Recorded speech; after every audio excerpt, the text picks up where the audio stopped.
Hello everyone, and welcome back to my backyard bushcraft series. My name's Steve, and as promised today we're going to be looking at a simple pot hanger for your kettle or your pot when you're cooking food. So we're just going to go around the woodland now, see what materials, what resources we can use, and I'll go through some of the things I may use in the area I live in. So let's make a move, and we'll go find some bits and bobs. So predominantly what I tend to use when I'm in the woodlands to make any kind of bushcraft stuff really, in my general area, is hazel. What you can see behind you, which is just sort of very straight long shoots, and they grow in bunches, and basically they like being pruned. So as long as you take a bit from each sort of area, don't take loads from one area, they're fine. It usually doesn't harm them at all. Generally in coppices, every so many years they cut them right back anyway, because they tend to grow out of control. They cut them near enough right back down to the base. So predominantly, if I'm not using hazel, I would rather not cut something that's live. If I could find something on the floor that is okay and doesn't have too much sort of, if you bend it, it just breaks. If it's only recently fallen, just use that. Saves you having to cut anything really. So I've found a bit over there on the floor, and I'm going to go look at that and see what we can do with it. So that should be the first part. So for this pot hanger, you essentially want a piece that goes into the ground with sort of like a Y shape like this, and then you want for the actual holder of the pot, the most simplest way is just to get one where it's already got a slight Y in the end, and you can just hang it on straight on there without cutting any notches on it. We'll go look at that one, we'll go look at the piece we've just found, and then we'll look at alternatives. So if you want to get a bit more fancy. So we'll pop over there.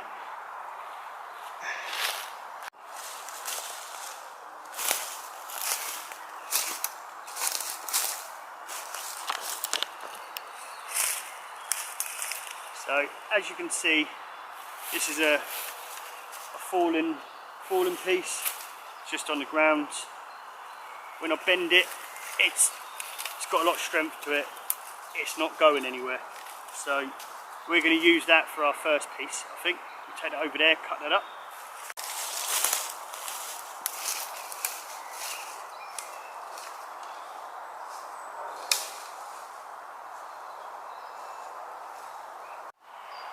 So what I've noticed when I've just pulled this one over, it's got quite a few sort of Y pieces in there, see, and I could probably get away with just using this one piece rather than getting loads of bits. This has got ample amounts of wood on it. So we'll start cutting it up and I'll explain what I'm doing. So what I think I'm going to do is I'm going to cut it from about here, so I'll leave this Y piece intact.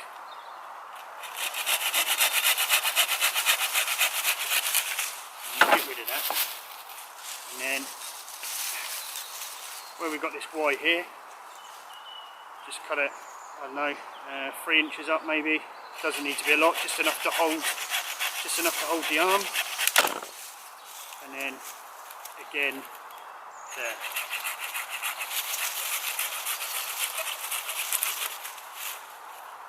And then what you're left with is something that looks like this. So what this will be, what we'll do in a minute is we'll sharpen the end here. Probably doesn't need to. If you've got soft enough ground, you probably won't need to bother. And then this is just going to stab into the ground, so your pot holder can rest in there like that.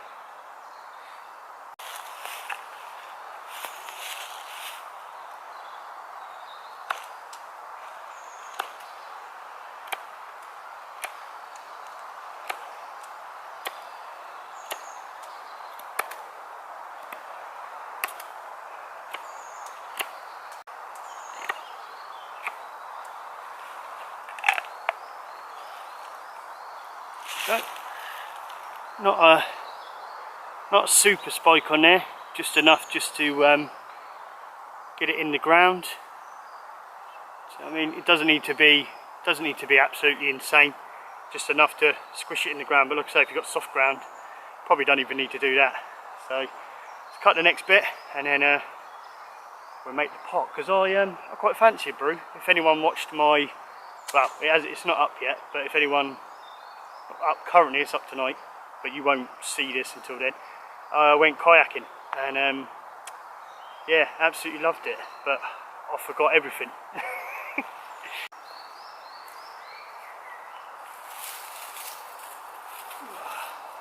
So we'll have this little bit left over. It's got another Y in there. What I'm going to do, you've got a couple of branches coming off, so I'm going to use these to my advantage to basically trap my pot on. So I'm probably going to get rid of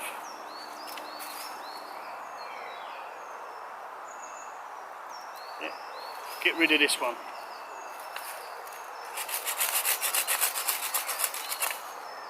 And then I'll just cut this wide bit off again.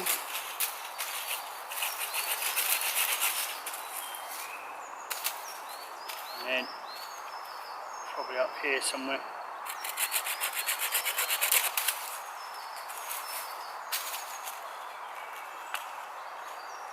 So what I'm left with now, a fairly long one. Get rid of all these little branches and stuff on them, don't need them. And essentially all I've done there is created a place where my pot can hook on and it won't roll back. So that's the most simplest form of making a pot holder. We'll put it together so you can see what it's like, and then we can go to something a little bit more fancy. But this, if you can't, you know, you don't want to be putting notches and everything and stuff like that, that's probably the easiest method. So once you've made all your little bits up, this one we're going to just, with the big Y, just going to stab it into the ground next to the bush box.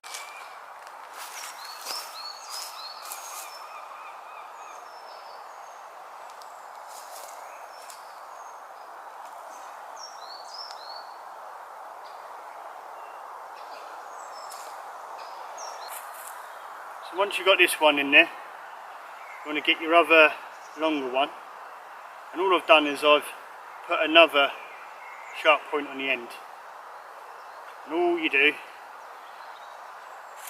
is you put it like this and then just sort of rest it in there and then stab this end into the ground like that, and then you've got an area here where you can hang your pot. If you can't stab it into the ground like that, you can use a rock or something on the other end just to hold it, and yeah, that will work perfectly fine. So what I would do before even lighting your bush box or firebox or just your fire, just check your pot or your kettle or whatever you're using, just to make sure the position's right. You can see there, got the stick in, got the Y shape there, and then just a simple little Y shape up there just to stop it rolling off, and you just have it vertically like that. Just check your pot or your kettle on there, make sure it's where you want it to be, and then remove your kettle and light your fire. So all I've done is, from the same piece of tree, branch, whatever it was I found on the floor, I found another piece that's sort of like Y section, so I cut it off like that. I've just put a notch in that piece of wood, you can see that alright, and all this would do is I could use the piece I got, but you'd cut another piece like that with a pointed end, and it would literally just balance on the end like that, and the weight of the kettle sort of holds that in, if that makes sense. So I'll just show you on the end of here quickly. I'll take the kettle off. Even with this end here that's not really prepared, I can just stick that on the end there, put my kettle on, and it will just hold itself there. I know the box is holding it at the moment, but it will hold it. And but what we'll do is we'll get this one fired up, and then we'll get another stick for this one, and I'll sort of show you the differences between the two. This one's perfect for just doing one easy. This one's if you just want a bit of a extra bushcraft fun, or you want to do something that looks fancy on a picture, then go for this method. There's many other methods, but I'll show you these two today. So just for demonstration purposes only, I found another stick and I've rested it on this post. I wouldn't normally do it like that. I'd put it in the wire piece, but just because I want to show you quickly the difference. So all I've done is I've just cut a spike at the end of there, and then it just balances on a notch. So that one does work a lot with sort of the tension from the kettle, but the good thing about this one is you can just pull it off like this. So you've essentially got something that's keeping the heat away from your hands. And let's see if I can show you this. Camera's got a problem focusing today, I think. Come on, camera. There we go. Just a little sharp edge. So almost a point like that. And it just sits on the end of there. So that's the two different versions. I want to get this going and then get a brew on.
So I've since learnt with these little Eagle kettles, Eagle product kettles, when I was trying to get the lid off in the past, couldn't get the little handle up, but there's a little notch in it so you can actually leave it standing up, so you can actually get a stick in there or something. I'll just show you now. So if you can see it, there's a little lid there and the handle actually stays up all the time, so I can just do that and have a look, whereas before I was trying to tinker with my hands and all sorts of stuff, but that's brilliant. So yeah, if it looked like the kettle was rubbish, it was because I didn't know how to use it properly.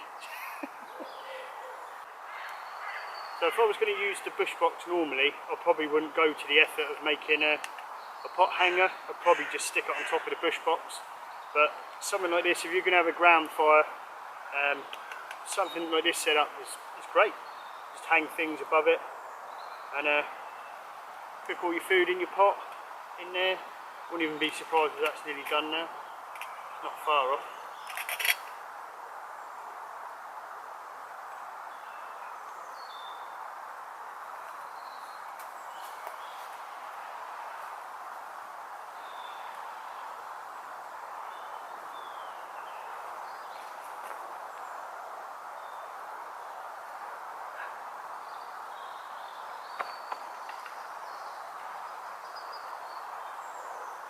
So what we'll do, when this is boiled, I'll swap the hangers around and you can see the difference between the two.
just sitting down having me brew, and even though I've boiled the kettle, I've just swapped them over so you can have a little look.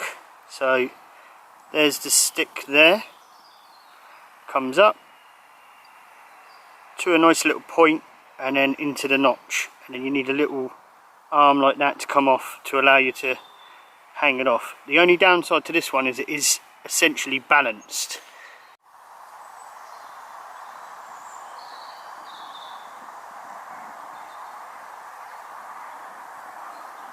So if you want to do a pot hanger that's a little bit more complicated, that's the way to go. So, but I don't really see the need, to be fair. If you've got the time and you don't mind, why not?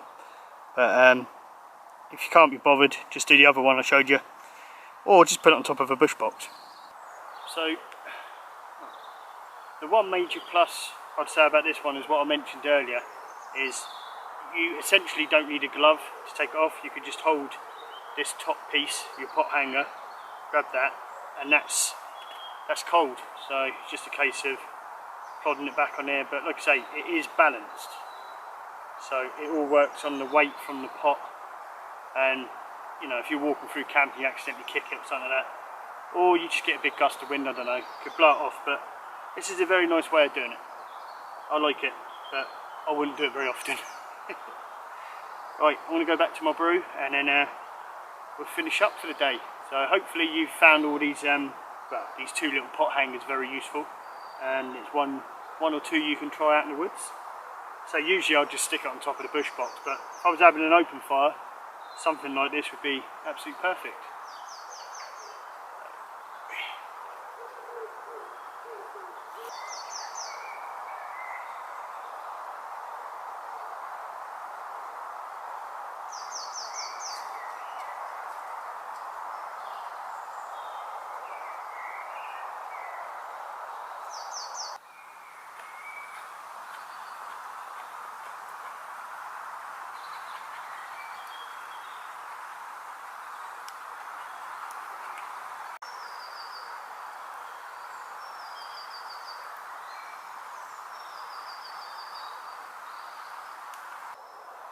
Well, I've finished my coffee, and that brings us to the end of this week's Backyard Bushcraft.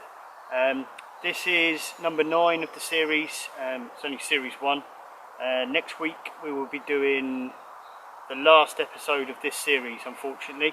I was only going to do 10, and then I was going to sort of have a little bit of a break and then come back with some new, fresher ideas. So that'll be series 2. Just been sat there carving that up, just taking the bark off, so that's going to go in the bag now. I'm going to use that, it's going to be a permanent fixture. So thank you very much everyone for watching. It's been enjoyable so far in the series, and I'll see you all again soon. Oh, just before we go actually, next week we're going to have a go at the bow drill. We're going to show you where the bits are, what to do with them, and we're going to have a crack at that. Proper bushcraft. See you later.